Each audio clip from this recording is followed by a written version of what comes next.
one thing about this practice is it facilitates letting go, not giving up. That's subtle difference there. Many times. No, finish. I was just going to ask something. You finished? Oh, sure, yeah. And I must have repeated this a few times. You know, people think, those who have not practiced it, they think, and it's natural. They think, why are you making me a vegetable? You know, I want to be sensitive and passionate, and I want to feel stuff and react. You know, and not be indifferent. So there is indifference. difference between indifferent and actively not active. Right. Difference between becoming insensitive and supersensitive. And that can be experienced or understood only through practice. And that's where that difference lies between learning to let go, not give up. People think, oh, you're giving up on all the pleasures of life, and you're giving up on stuff, you know. We're not giving up on anything. We're letting go of what? Of our attachment to pleasure and pain. Letting go of what? Of craving and aversion. Well, the mindfulness, most of us don't spend any time in the present. Sorry? Most of us don't spend any time in the present Right. moment. Right. You know, it's either behind us or ahead of us. I don't know if that's right. But being mindful is to be here now. Absolutely. Present moment awareness. Awareness. That's a beautiful definition of mindfulness. Present moment awareness. And all of our judgment is based on past and future. Absolutely. Which then in present, in the moment, takes us out of judgment. Right. Which is where suffering comes from. Beautiful. So my question is a little bit related, but when you were talking about the person in traffic, Mm-hmm. so I'm wondering whether if you can like talk about the differentiation. Let's say you're in traffic, somebody comes in front of you, Yes. you have equanimity, you say, oh, this person just drove in front of me. Mhm. Okay, that's just an objective observation Right. that this person just drove in front of me. Mhm. And then you took it another step and you said, maybe he had a bad day, maybe Right. he's not feeling well.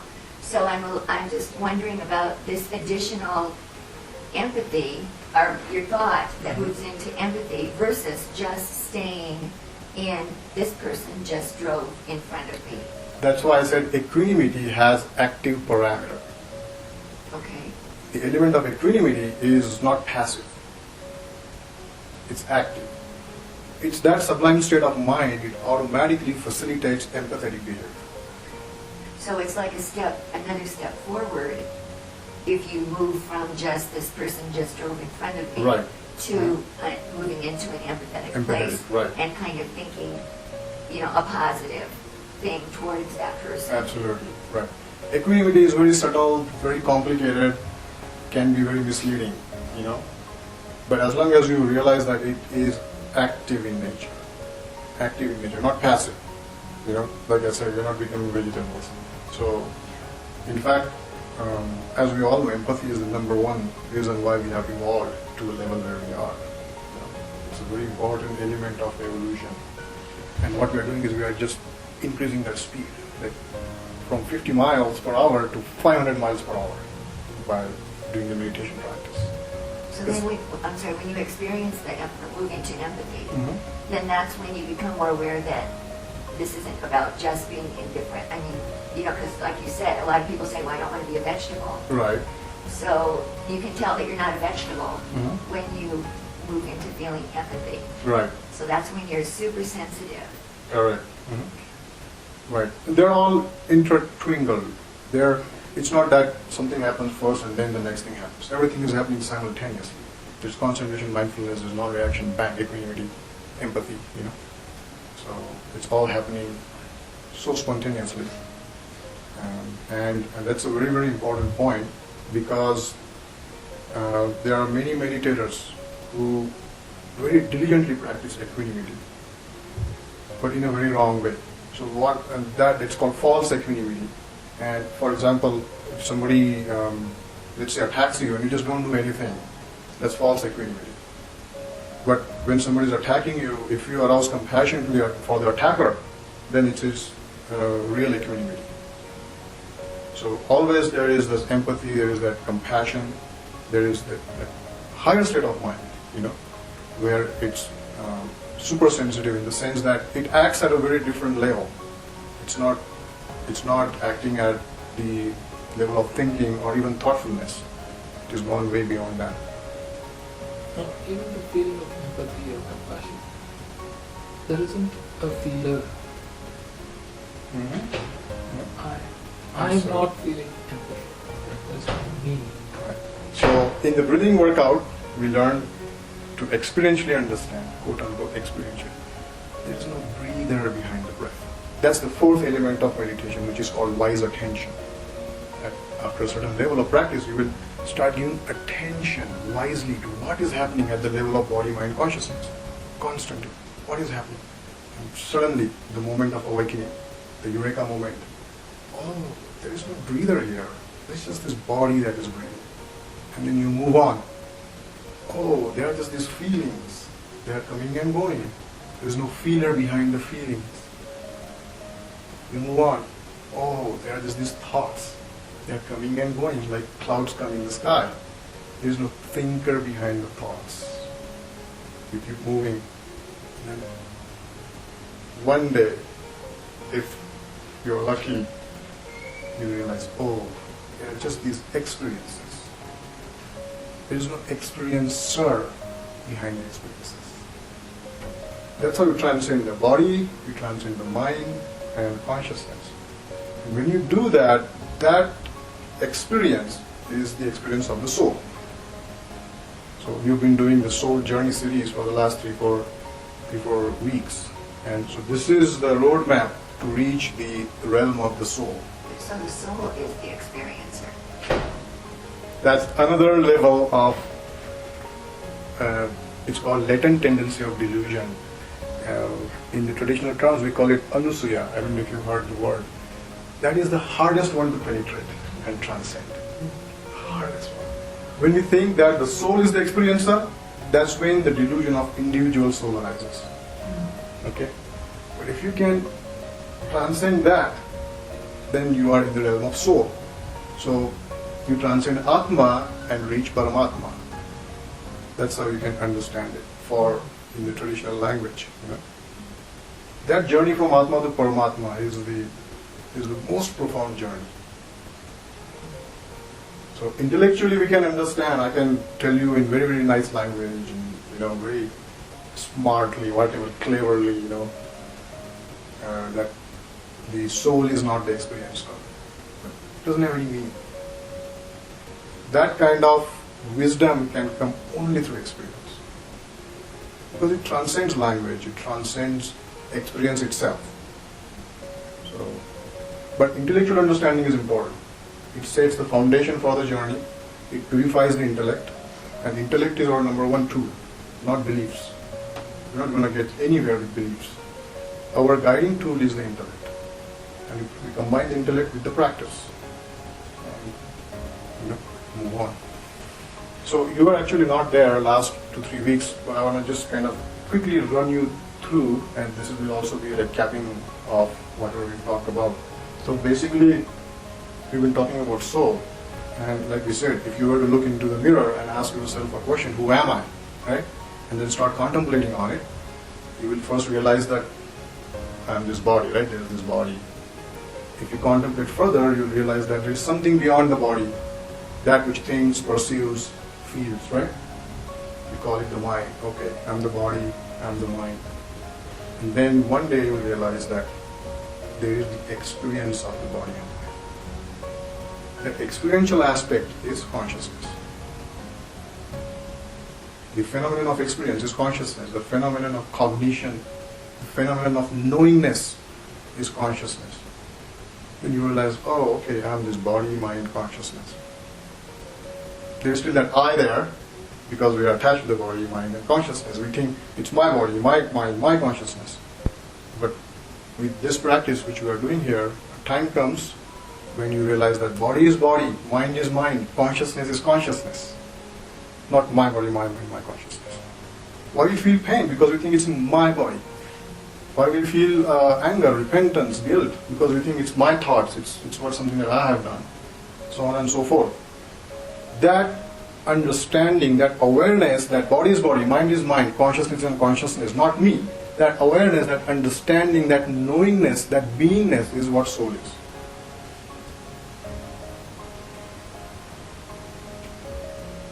So in general, whatever we're experiencing actually is happening because of body, mind, consciousness. The interaction between the three, so that green triangle is really what every single experience can be identified as. But it's just an experience, it's just a phenomenon of body, mind, consciousness.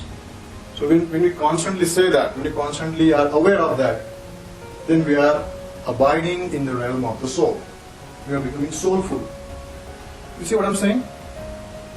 It's just that awareness, that understanding to the extent necessary, that this phenomenon is this is this, it is as it is. Just that awareness is what soulfulness is all about, is what mental perfection is all about. So in order to understand body, mind, consciousness, we use the analogy of the electric bulb, if you all remember. So if you were to look at the bulb, it has the structure, right? And the blue thing is the inert gas inside the bulb, and the lit filament is the tungsten filament, as we all know. So we said bulb is the body, the on-off switch is the mind, and the electric current that lights the bulb is consciousness. Everybody remember that, right? I'm sorry I'm reading it every Sunday, but is that clear to you, Elizabeth? It's just an analogy. The light will not turn on unless there is bulb, wire, switch, and electricity. Right? Similarly, nothing, absolutely nothing will happen in the realm of experience. Absolutely nothing can happen in the realm of existence unless matter, mind, and consciousness come together. It's the matter of delusion if you think that consciousness can exist by itself. It's a matter of delusion if we think that mind can exist by itself. It cannot. Matter, mind, and consciousness, this is a profound law of nature. They all have to arise interdependently for existence to arise, for experience to arise. So now going further, today I want to talk a little bit about matter, about human body, how it partakes in the phenomenon of experience. So in this analogy, you have the filament and the glass enclosure, another thing, right? And then you also have the inert gas, right? So now applying that to human body, let's say you are hearing me right now, right?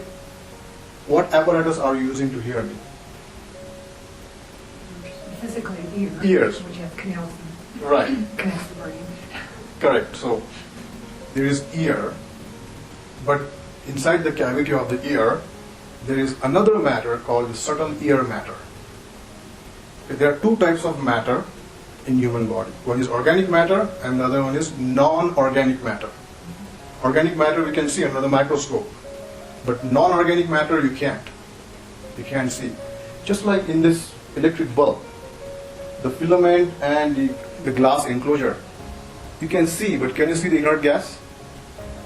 You can't, right? But without the inert gas, you cannot turn on the light.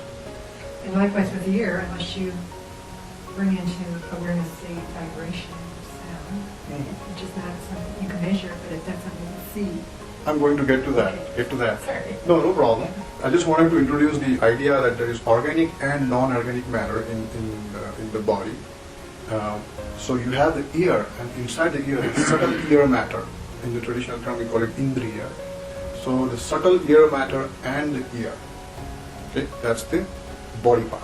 Okay, what's the mind part? Your desire to hear.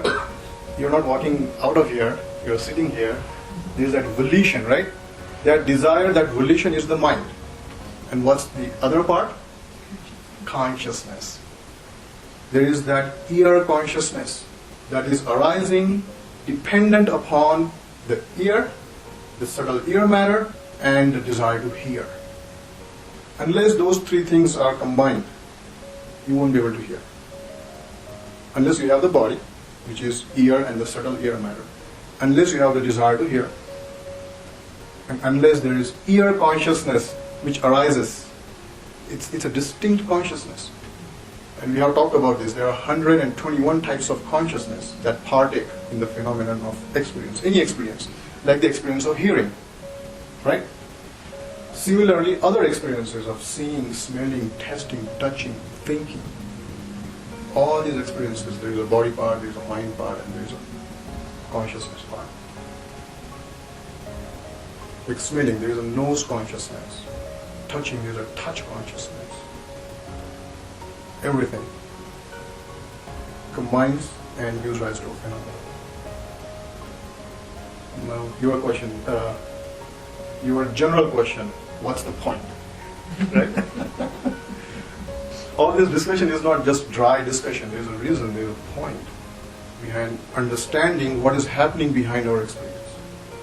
If you were to know that you are hearing because there is ear, there is mind there, and there is that ear consciousness, then automatically the delusion will not arise that I am hearing. You know, the ego will not arise. You got the point? Generally, the sense of self, specifically the separate self, arises because we don't know we have the unknowns. We don't know what is going on, right? The ego arises because we don't know who is hearing. The ego arises because we don't know who's thinking, who's feeling, smelling, touching, whatever, so on and so forth. And as we all know, ego is the ultimate cause of all suffering, right? We are suffering because we feel we are separate, self. We are somebody separate from the rest. The consciousness that is hearing there is the same consciousness that is hearing here. The mind that is hearing is the same for here. The matter, what's the difference between your eye and my eye? None. Period. It's exactly made of the same stuff. Anybody will agree with that, right? Mm-hmm. The subtle eye matter. Everything is exactly the same. But still we feel that I'm different from you, you are different from you. It's that sense of separation which is the cause of all conflict, all suffering. You know? So the question looking in the mirror shouldn't be who am I? It should be who is this or what is this? The right question to ask is what am I, not who am I. Because when you ask the question who am I, there is already an a presupposition that I exist. Very good. So sometimes it what should I say? It sounds very, like an intellectual exercise, but there is a point to it, and I hope I made that point clear. There is also an element of scare, fear. When we realize that, there is no I, we are afraid, right? We have been brought up in the tradition, we have been brought up in the lifestyle, right from our birth. We hold our dad's hand and mom's foot, and we grow up. We need support, right? And that I provides that support. And when the wisdom arises, when the truth arises, then we get afraid, we get scared, because we are taking away the support, right? So when that element comes, we have to become aware of it. So when you say what am I, are you talking about the answer to that being soul? Correct. Absolutely. That's right. Instead of who am I, And when you what am I? move into soul, then you're saying it is in error to think of individual souls. Correct. Absolutely. Like I said, it's the subtlest degree of delusion, subtlest degree of ignorance. We have to transcend that also to reach Paramatma, the soul. So our intellect is really drawn to this, but our who is sitting here going, I'm going to battle you. Oh, it resists. It resists like anything. It absolutely wants to survive. Ego wants to survive. It wants to fight. It wants to fight all the time. And that's why intellect is very important. If we don't use intellect as our guiding tool, then we can easily get carried away by belief system, by dogma, doctrine, very easily. Because we want. It's very interesting in the Gita where the king is blind. Mhm. you know, in some respects, we're all blind. Right, absolutely. That's what ego does. It Mhm. pulls the curtain over your intellect. It covers the truth. And our whole practice is about uncovering the truth. You know? Enlightenment is about becoming aware of awareness. So,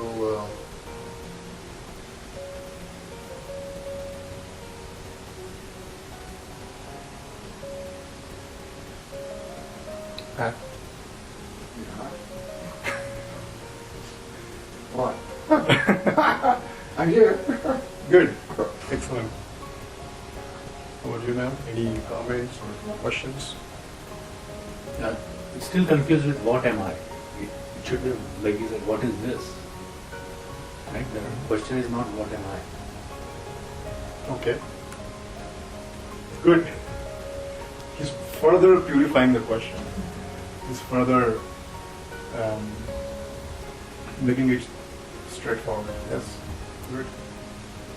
So, let's say we walk on this journey, okay? And here comes enlightenment, right? Then what? Maybe starting one question is many questions like who am I, what am I, where I came from, what's going on. There's just so many questions. But that's a fundamental question. The fundamental question, the last question to be answered. So the journey continues and comes the enlightenment. Then what? Go back to the mirror and look again and see what you see in the mirror. Right? So if you see yourself in the mirror, then you know that you are not enlightened, right? You got the point, right? If you don't see yourself, but you are scared, then also you are not enlightened. But if you don't see yourself and you are smiling, then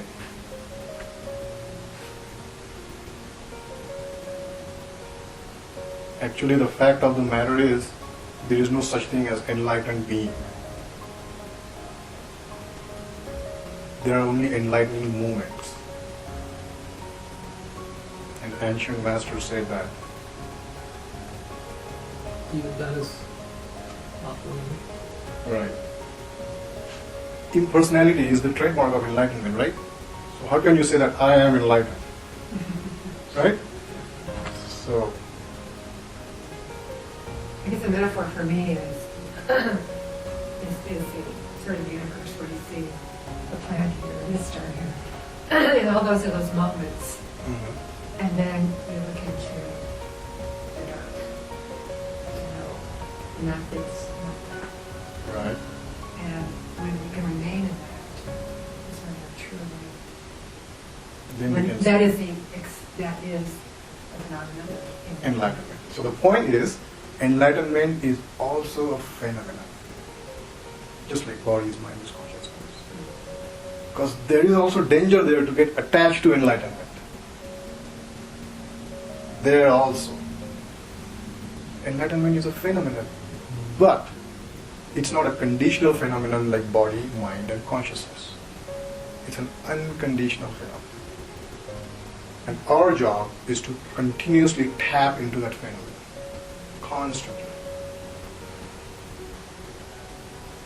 That's all spiritual practice is all about.